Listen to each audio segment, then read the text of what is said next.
Eu não sei se para você ler é um prazer. De todas as formas, eu aproveito para pedir para você se inscrever aqui no canal, deixar o joinha, dar o like, compartilhar e ouvir. Ler é um prazer, mas se para você é cansaço ou dá sono, permita, por favor, que eu leia para você.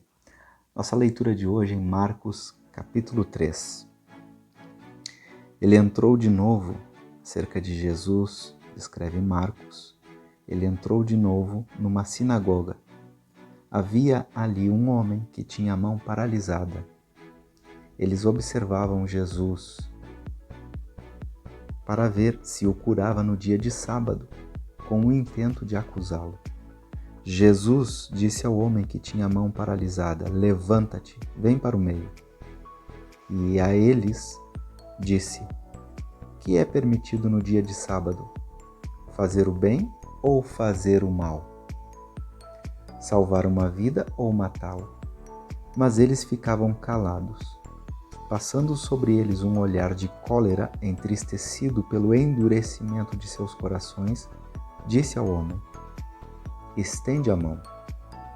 E ele a estendeu, e a mão ficou em perfeitas condições. Depois de saírem, os fariseus deliberaram com os herodianos contra Jesus acerca dos meios de fazê-lo perecer. Jesus retirou-se com seus discípulos para a beira-mar. Uma grande multidão vinda da Galiléia o seguiu, e da Judéia, de Jerusalém, da Idumeia, da Transjordânia, da região de Tiro e Sidom. Uma grande multidão veio a ele, ao ter a notícia de tudo o que fazia. Ele disse aos discípulos que mantivessem um barco à disposição para que a multidão não o esmagasse, pois ele tinha curado a tantos que todos os que sofriam de alguma enfermidade lançavam-se sobre ele para tocá-lo.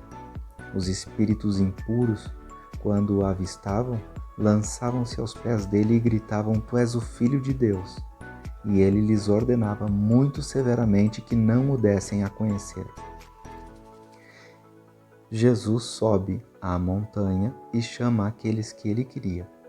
Eles foram até ele e constituiu 12 para estarem com ele e para os enviar a pregar, com autoridade para expulsar os demônios, e constituiu os 12: Pedro, este é o sobrenome que deu a Simão, Tiago, filho de Zebedeu, e João, irmão de Tiago. E deu-lhes o apelido de Boanerges, filhos do trovão, André, Filipe, Bartolomeu, Mateus, Tomé, Tiago, filho de Alfeu, Tadeu e Simão o Zelote, e Judas Iscariotes, o mesmo que o entregou. Jesus vem para casa e a multidão novamente se aglomera, a tal ponto que eles nem sequer podiam comer, se alimentar. A esta notícia, as pessoas de sua parentela vieram para detê-lo, pois diziam: "Ele perdeu o juízo." E os escribas, que tinham descido de Jerusalém, diziam: "Ele tem Beelzebu em si, e é pelo chefe dos demônios que ele expulsa os demônios." Jesus os chamou e lhes dizia em parábolas: "Como é que Satanás pode expulsar Satanás? Se um reino está dividido contra si mesmo, este reino não se pode manter. Se uma família está dividida contra si mesma, esta família não poderá subsistir. E se Satanás se levantou contra si mesmo e está dividido, não pode subsistir. Acabou consigo. Mas ninguém pode entrar na casa do homem forte e saquear seus bens sem ter primeiro amarrado o homem forte, então saqueará a sua casa. Em verdade eu vos digo que tudo será perdoado aos filhos dos homens, os pecados e as blasfêmias, por mais que as tenham proferido. Mas se alguém blasfema contra o Espírito Santo, quer dizer, fica outorgando obra de Satanás, obras de Beelzebu, às obras do Espírito Santo, fica para sempre sem perdão, é réu de pecado para sempre. Isso porque eles diziam: "Ele tem um espírito de demônio." Chegam sua mãe e seus irmãos, estando do lado de fora, e eles o mandaram chamar. A multidão estava sentada em torno de Jesus. Dizem-lhe: Eis que tua mãe e teus irmãos estão lá fora, e eles te chamam, te procuram.